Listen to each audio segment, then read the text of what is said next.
Hi, this is Mike from Autovlog, and you're watching The Boss Garage.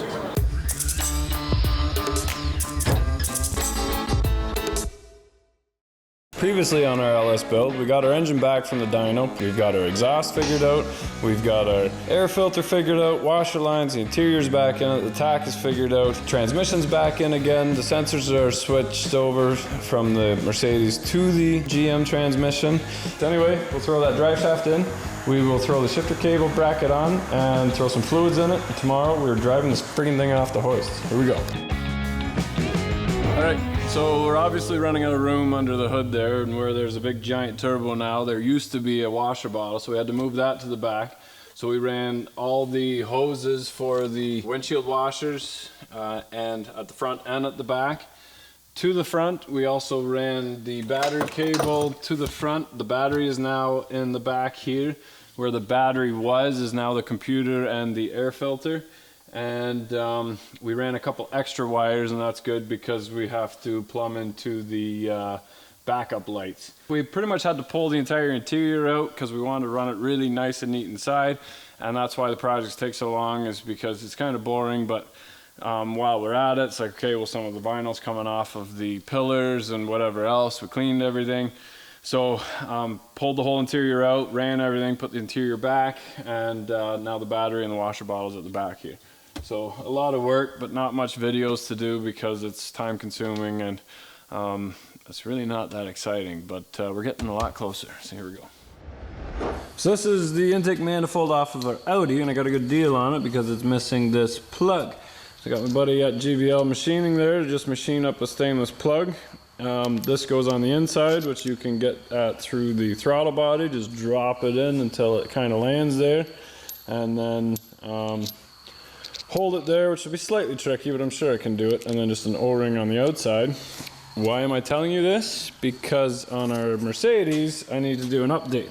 Because one, I didn't see that the clip holding the map sensor in place was broken. And two, the exhaust runs like almost right up against there, so I'm sure that's gonna melt. So by putting one of these plugs in there, I think I'm just gonna move the map sensor right there, just gonna drill a hole and stick it in, because that's all it is like a rubber seal. And then this, I can probably pop rivet some sort of bracket or something over top to hold it in place, and you'll never see it. I know it was gonna get hot, so we'll do that little update. Ow! Oh, oh, that hurt. Oh, hey, look, I got it. Oh, that hurt. Look, I'm bleeding. So what this thing is actually 3 little clips on the inside. Oh, ow. Okay, I gotta clean. I got a few shavings in there. I gotta clean that all out now. Oh. Anyway, there's a row ring here. Kind of same idea. And then the plug will go on the inside. And we're good as new. Whew. It's not like a cut, it's like a jam in there. It's like boom, like a straight in. Oh, I don't know. That hurts. All right, we'll drop this down in there seamlessly, right? Now I just need something long and hard and skinny to hold that up against it, like this piece of electric fencing.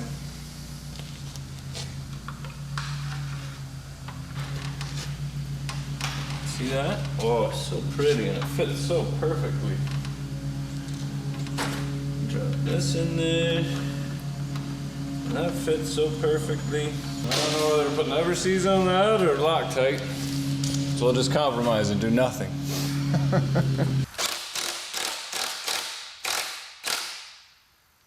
Wonderful. I'm just waiting for my bracket to dry. I'll pop rivet that in place. That's silicone in place. So good. Wonderful. We got our rad here.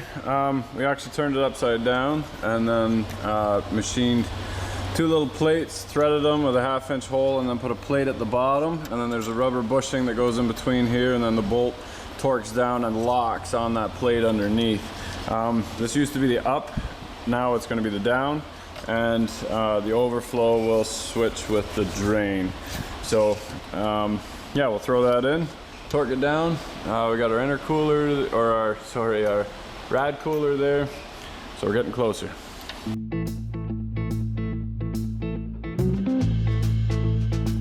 All right, we got our intake pipe in and welded up nice. In the last video, there was a boot here, which is ugly. That was just covering up a slice I had in the pipe. But we've welded a 4-inch hose piece on there from something or other. I think it's off of like a North Star truck, something like that. I found at the wreckers. And I made a nice tight elbow coming up. Air filter's there. I'm gonna cut a 4-inch hole in the fender there, just on the inside, to be able to suck all the air in from the fender. All the trucks do that, shouldn't be an issue. Tried to find an oil cooler online, and cheapest one was like 150 bucks with shipping, US, 200 bucks. I didn't feel like spending that much.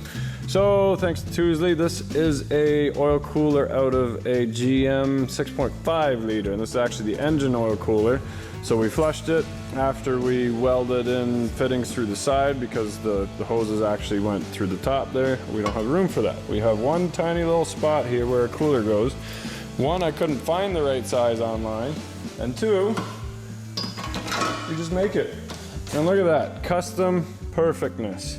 So a line that goes over the top, that will go into the top of the transmission. So the hot oil will come from the transmission, come in through here, get cooled as it makes its way over here, and then it goes into the top of this transmission, and then the rad cooler will go back to the transmission.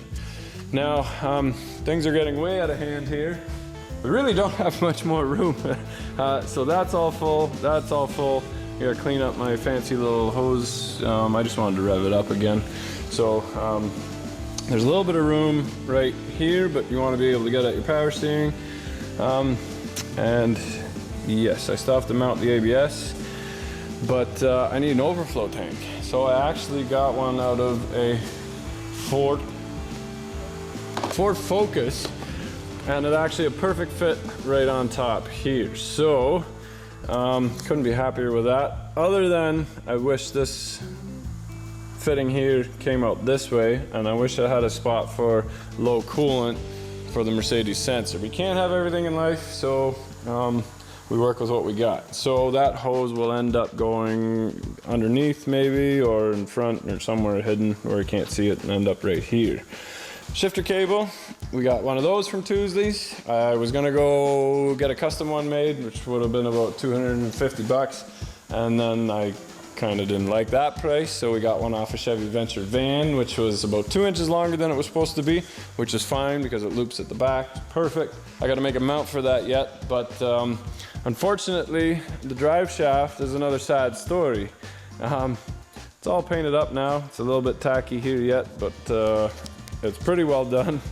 What happened was I made a really awesome video of me cutting this. There were sparks flying. It was exciting.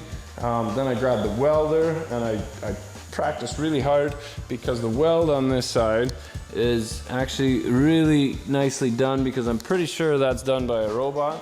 So what I did was I put my hand on it like this, I stuck it in V-blocks, I put my elbow on my stool, which was on a pail, so it was the right height, and then I rolled the drive shaft nice and even.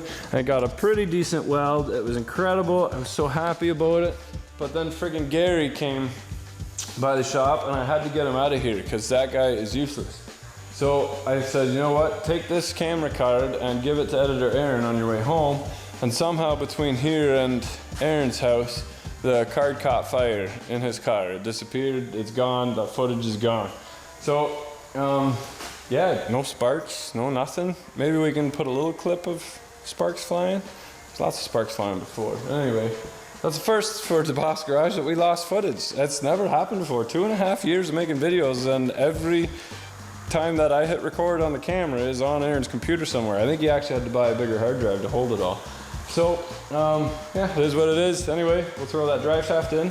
We will throw the shifter cable bracket on and throw some fluids in it. And tomorrow we're driving this friggin' thing off the hoist. Here we go. Okay, there's our shifter cable off of our Chevy Venture, which is now in backwards, but still fits because GM's awesome that way.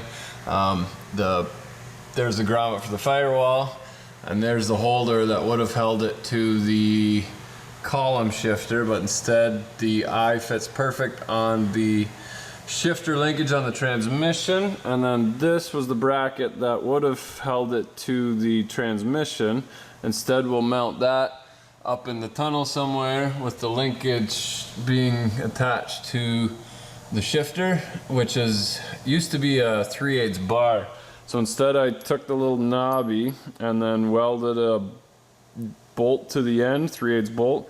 I'll put a lock nut on that. Even though that grommet swivels in the shifter, I'll still just put a lock nut on this anyway and not torque it right up. So this will pop into there, and then it'll be easy, right? So easy. So I had a bit of a goof up because that hole does not line up with my torque converter, and there is no hole that lines up with that torque converter. So what I gotta do is, this was the right torque converter, but it's different with a collar, which is why I didn't use it. I'm not sure why.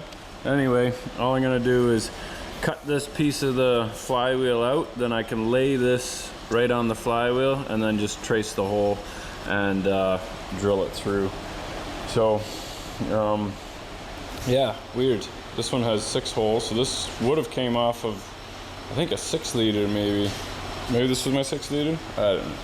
But it's got 6 holes, and all of them had something in it. So most likely there's a 6-liter flywheel, but for some reason that torque converter, the one we chose, which would have been off of our parts truck that we got, I don't know, too many parts. But anyway, oops, I'm gonna cut that out, drill that out. Something that should have taken 10 minutes, now gonna take an hour. That's the way it goes. Here we go. No, wait, I just need to drink another coffee, I guess, because those holes line up fine. Weird. I'm gonna put these bolts in, and I'm gonna stop and have a coffee, because that's not usually like me. And it's the morning, it's not even 2 o'clock in the morning, like it's like 9 o'clock in the morning. Huh. Oh well, at least I don't have to pull the transmission or drill holes or do anything stupid. The worst I did was take the steering linkage off right from there, which actually came out pretty easy. So, yay! Good news! So, it's well past midnight. I gotta do the brakes, but I can't do that by myself. So I put some fluid in there and fix the line that I cut. I'll see if these tires move, see if it starts even.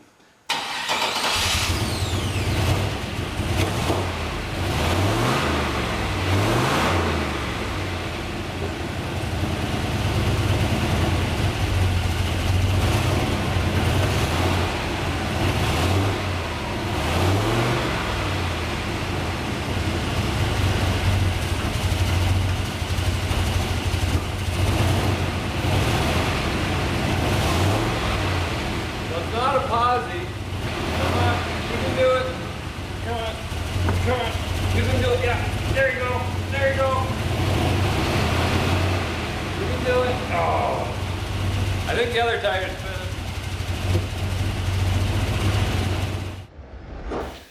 Alright, so once in a while mechanics get a lump in their throat when something bad happens and you get some bad news, and I have a lump in my throat right now. Something happened with the LS build there a few weeks ago. We thought we had it figured out. We were hoping to release another video of it driving off the hoist and that for now, but as you can see, the hood is still up and we still have a problem.